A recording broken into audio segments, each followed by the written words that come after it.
CPK നോക്കി ഒരാവശ്യം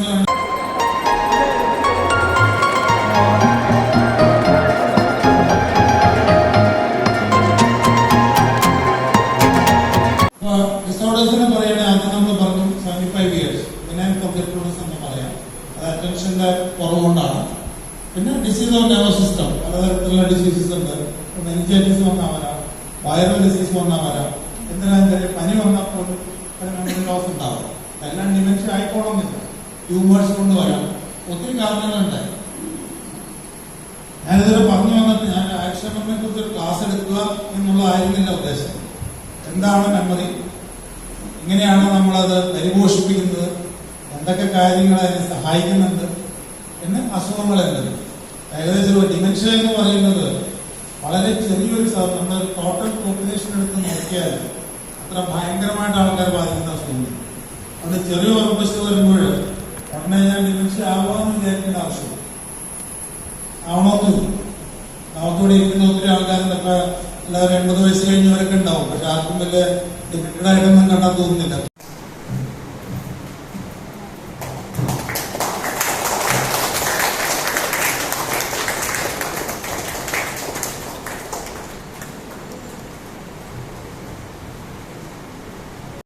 carbohydrate, normal protein അല്ലെങ്കിൽ slightly high protein, normal fat, ഒരു വിത്ത് ഈ വൈറ്റമിൻസ് എല്ലാം ഇൻക്ലൂഡ്. വൈറ്റമിൻസ് എന്ന് നമുക്കറിയാം, എല്ലാത്തിലും അറിയാം. നോൺ വെജിലും മുട്ടയിലും അതിലെല്ലാമാണ് പ്രോട്ടീൻസ് കൂടുതലുള്ളത്.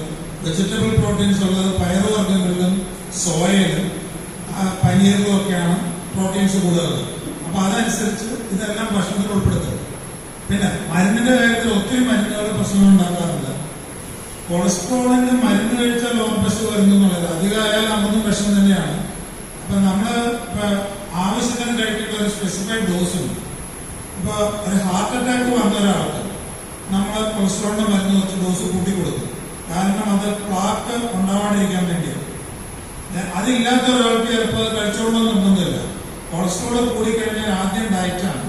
ഡയറ്റും എക്സസൈസും കഴിഞ്ഞിട്ട് നമ്മൾ മരുന്ന് കഴിക്കേണ്ട ആവശ്യമുണ്ട്.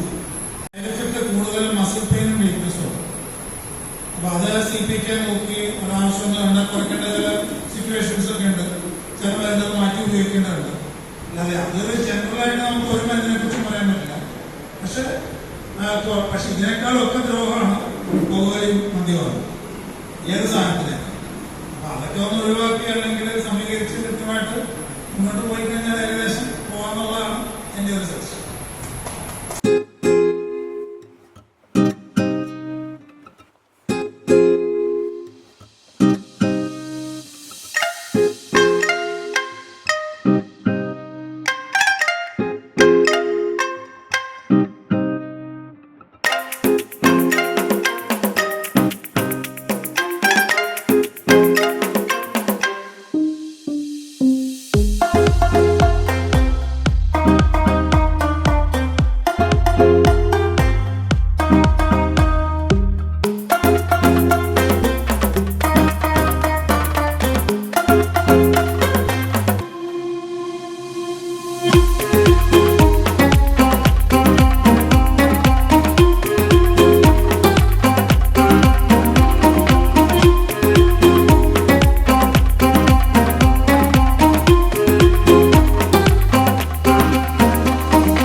ഹായ് ഫ്രണ്ട്സ്, എല്ലാവർക്കും നമസ്കാരം.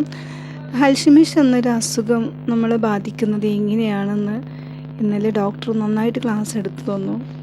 ആ ക്ലാസ്സിൽ നമ്മൾ ഒരു കാര്യം മനസ്സിലാക്കേണ്ടത് എന്താണെന്ന് വെച്ചാൽ, നമ്മൾ ഒരു 6 മണിക്കൂറെങ്കിലും കൃത്യമായിട്ട് ഉറങ്ങുക, പിന്നെ അങ്ങനെയുള്ള കാര്യം, പിന്നെ ആഹാരത്തിൽ നല്ല പ്രോട്ടീൻ കണ്ടൻറ്റ്, വൈറ്റമിൻസ് അതെല്ലാം അടങ്ങിയ ഭക്ഷണങ്ങൾ കഴിക്കുക, മാംസങ്ങൾ കഴിക്കുക. വെജിറ്റേറിയൻ ആണെങ്കിൽ നമ്മൾ പ്രോട്ടീൻ അടങ്ങിയ ഭക്ഷണങ്ങളെല്ലാം കഴിക്കുക. അങ്ങനെയുള്ള കാര്യങ്ങളൊക്കെയാണ് ഇന്നലെ ഡോക്ടർ നിർദ്ദേശിച്ചത്. അതുപോലെ നല്ല കാര്യങ്ങൾ എന്താ പറയുക, മെഡിറ്റേഷന്, യോഗ, അതേപോലെ നമ്മൾ എക്സസൈസ് ഇതെല്ലാം നടത്തുകയാണെങ്കിൽ തന്നെ നമ്മുടെ ബോഡി, നമ്മുടെ മൈൻഡ് റിലാക്സ് ആകും. അതുപോലെ യോഗ ചെയ്യുന്നതുകൊണ്ട് നമ്മുടെ മൈൻഡ് റിലാക്സ് ഉണ്ടാകും. പിന്നെ എക്സസൈസ് ചെയ്യുക എന്നുള്ള കാര്യങ്ങളൊക്കെ വളരെ കൃത്യമായിട്ട് തന്നെ നമ്മുടെ ഡോക്ടർ പറഞ്ഞു തന്നിട്ടുണ്ടായിരുന്നു. ഇത്തരം കാര്യങ്ങളിൽ നമ്മളെല്ലാവരും ഇൻവോൾവ് ആവുക. പിന്നെ ഉറക്കത്തിൻ്റെ കാര്യമാണ്, നന്നായിട്ട് ഒരു 6 മണിക്കൂറെങ്കിലും കുറഞ്ഞത് ഉറങ്ങണം. പിന്നെ അതുപോലെ അൽഷിമേഴ്സ് എന്ന് പറഞ്ഞാൽ ജെനറ്റിക്സ് ആയിട്ടുള്ള ഒരു അസുഖമാണ്. കാരണം നമ്മുടെ തലമുറകൾ പാരമ്പര്യമായിട്ട് നമ്മളെ പേരൻസിനോ ആർക്കെങ്കിലും ഇങ്ങനെ അസുഖം ഉണ്ടായിട്ടുണ്ടെങ്കിൽ അത് സ്വാഭാവികമായിട്ടും നമ്മളിലേക്ക് എത്തുന്ന ഒരു പ്രവണതയുണ്ട്. അപ്പം അങ്ങനെയുള്ള കാര്യങ്ങൾ, പിന്നെ റീഡിങ് ഒരു നല്ല കാര്യമാണ് നമ്മുടെ ഓർമ്മശക്തി കൂട്ടാനുള്ളത്. അതുപോലെ അങ്ങനെയുള്ള കാര്യങ്ങളൊക്കെ ചെയ്യാം. ഓക്കെ, എല്ലാവരും എൻ്റെ യൂട്യൂബ് ചാനൽ സബ്സ്ക്രൈബ് ചെയ്യുക, എന്നെ സപ്പോർട്ട് ചെയ്യുക. Okay, thank you.